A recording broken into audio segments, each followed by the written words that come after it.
Hey guys, today I'll show you how you can remove or disable Face ID on your iPhone. So let's get started. First, open the Settings app on your iPhone. Once you're in Settings, scroll down until you find Face ID and Passcode and tap on it. Your iPhone will ask you to enter your device passcode. Enter your passcode to access the Face ID settings.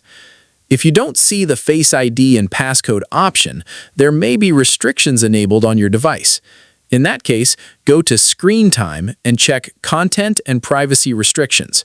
If you have permission to change these settings, review the restrictions that may be preventing access to your Face ID settings.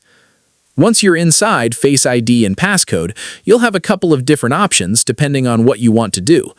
If you simply want to stop using Face ID for certain features, you can disable Face ID for individual options such as iPhone Unlock, iTunes and App Store, Wallet and Apple Pay, or password autofill.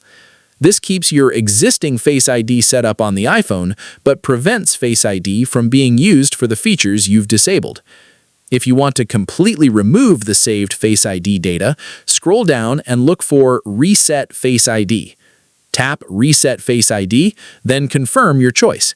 This will remove the Face ID appearance currently stored on your iPhone. After doing this, Face ID will no longer be available for unlocking or authentication until you set it up again. There is one important thing to keep in mind.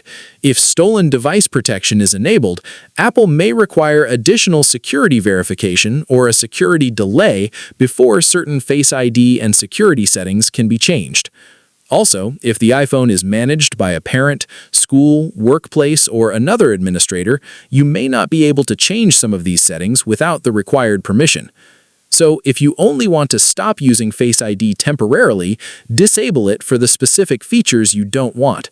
But if you want to completely remove the saved Face ID information, use the Reset Face ID option. And that's it. That's how you can disable or remove Face ID from your iPhone. If you found this video helpful, consider giving it a like and subscribe.